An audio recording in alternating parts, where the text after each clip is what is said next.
Hey everybody. Well, there were some things in this opening assignment from John Caputo's book, Philosophy and Theology, that I want to make sure got some emphasis. And this is Tuesday night. So we'll, on Wednesday, of course, assuming I'm feeling up to it, and I think I will be, we're moving on to the next two chapters. So let me talk about this opening reading, and I also am going to attach to this with this some text from a very early Christian apologist. I know we've talked about apologetics some already, so you know the term. I can't remember if we mentioned Justin Martyr in class. He's our earliest, at least well-known Christian apologist. Basically, the first half of the second century. I think he was martyred. The apologetics didn't work in his case. I think somewhere around 160 to 165. A resident of Galilee, but Gentile. But we'll talk about him a little bit later. I want to just say that John Caputo probably is the leading living philosopher of religion on earth today. So this is a very little book by him, and he doesn't usually write little books like this, so this is kind of a nice thing to have. There's a fine line really between philosophy of religion and philosophical theology, and I think you could say he does both. He may in fact be more of a philosophical theologian, but without getting into too much detail here, a philosopher of religion, just kind of the way that Caputo talks about philosophy and theology in this opening chapter, a philosopher of religion would be someone who's dedicated to thinking about issues of religious faith and practice and convictions and their implications, doing it from a philosophical point of view. And of course there are many philosophical point of views, we have to say points of view, but philosophers of religion wouldn't necessarily have that much invested in that about which they're philosophizing. In other words, one could be an atheist and be a philosopher of religion. Many are, I would guess. But it would be the approach of trying to think, I'll use the word dispassionately, from outside of the boundaries of a religious community. That doesn't mean the philosopher isn't in some community, and I love that Caputo says this, that in fact if we think philosophers are just kind of coming at things from some kind of objective viewpoint without any investment, we have to remember that philosophy of religion is a part of the Western Academy, and where things like tenure and rank, position are all part of the deal, or having one's name well known, etc., etc. So it's not like any philosopher is just kind of pursuing, we'll say, objective truth about this or that. But a philosopher of religion is somebody that's probably interested in the issues that arise from religious faith, and again, whether it's Christianity or some other religious tradition, but without necessarily having a personal investment in it.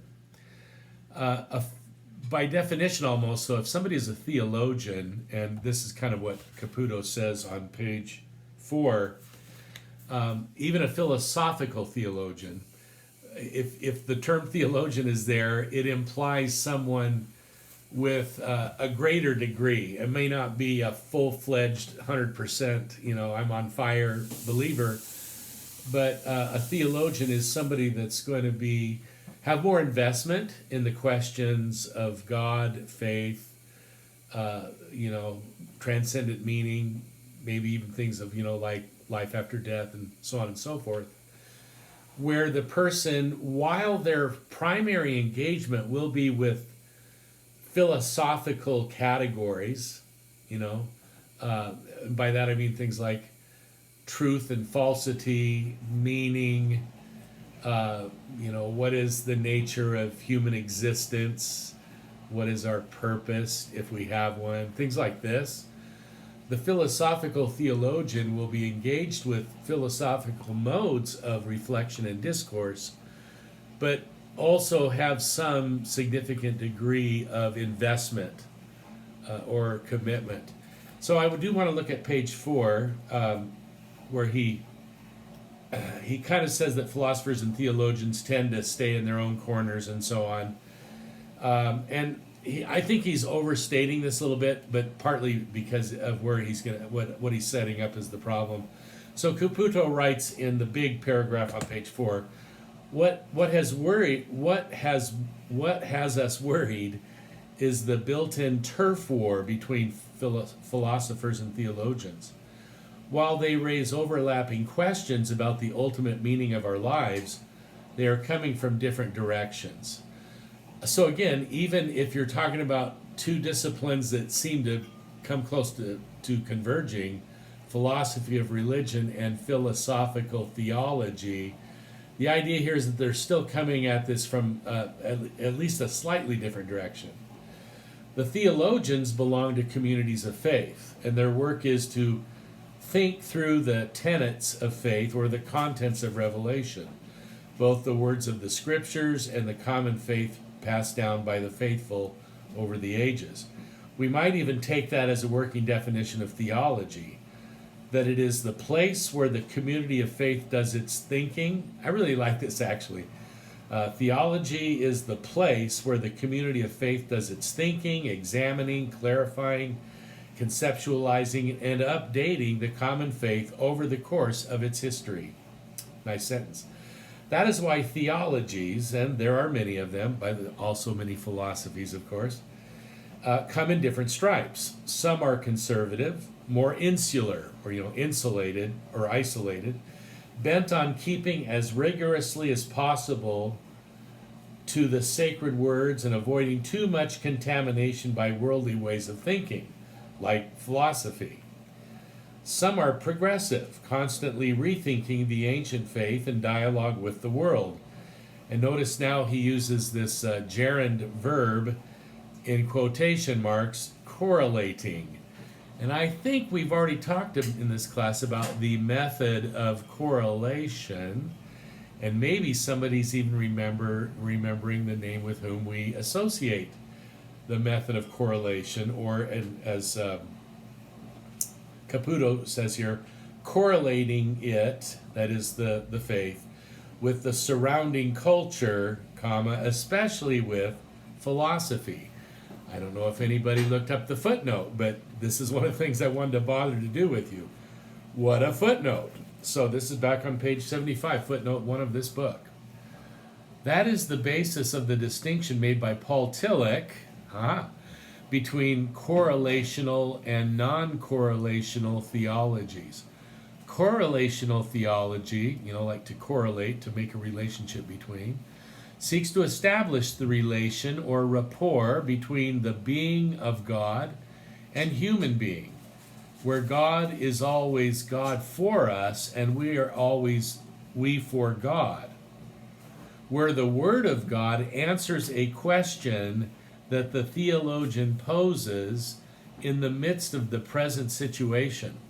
I'm going to pause him there for a minute just to say that for Tillich, it wouldn't even, it would probably be a question that the theologian poses for sure, but it would be a question that the theologian poses kind of like on behalf of or for the sake of those folks outside the faith, right? This is the apologetics part, in an effort to correlate their questions to theological answers, right? That's the correlation thing here. So, that the theologian poses in the midst of the present situation, and theology undergoes constant reformulation under changing needs and new questions. Now, I'm going to say that it doesn't matter what theology we're talking about, all theologies undergo change over time in response to needs and new questions. But it is true that a theology that's trying to operate with this correlational method, correlating between the questions, the issues, the the heartfelt cries of our culture, our world, to correlate those with the gospel and with the Christian message, that's going to be a theology that's truly dynamic, and it's certainly what Tillich was after. Non-correlational theologies emphasize the transcendence and total otherness of God and the timeless shock, that's a good phrase, timeless shock that the Word of God delivers to worldly institutions and to the worldliness of philosophy. Now, he's about to mention that other guy, that other Protestant theologian, but you might recall that in class I mentioned to you that Barth is known for having responded to Tillich indirectly. They usually took shots at each other indirectly. They didn't usually name names. But when Barth says something like, human beings don't even know the right questions to ask, so why are you bothering trying to answer their questions? The only way we learn the right questions to ask is by listening to the gospel, the proclaimed gospel of Jesus Christ. That's what raises the proper questions. Tillich's wanting to go, well, why don't we listen to what people are really wondering about, asking about? If Jesus is the answer, then what's the question? Okay. So, in correlational theology, we must prepare the conditions to receive the word, whereas non-correlational theology is kerygmatic. If you've taken Greek, that comes from the word kerygma, which basically means proclamation.